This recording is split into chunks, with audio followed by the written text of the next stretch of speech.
बारामतीचा गड अपेक्षेप्रमाणे अजित पवार यांनी राखलाय। 39 जागांपैकी 35 जागांवर विजय मिळवत राष्ट्रवादीच्या पौर्णिमा तावडे या नगराध्यक्षपदी निवडून आल्यात, तर इंदापूर आणि जेजुरी पालिकेचे नगराध्यक्षपद काँग्रेसने मिळवले।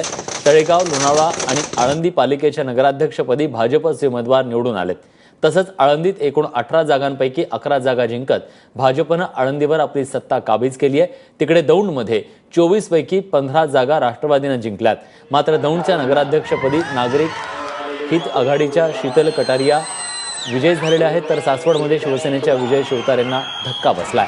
सासवडची सत्ता जनमत आघाडीने मिळवली आहे। 15 ठिकाणी जनमत आघाडीचे उमेदवार विजयी झालेत, तर शिवसेना लोकल मित्र जनसेवा आघाडीला फक्त 4 जागा मिळवता आल्यात।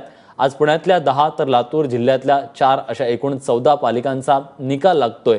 पहिल्या टप्प्यात काँग्रेस राष्ट्रवादीची पिछेहाट झाली होती, त्यामुळे आजचा निकाल कोणाच्या बाजूने कौल देतो हे पाहणं महत्त्वाचं होतं।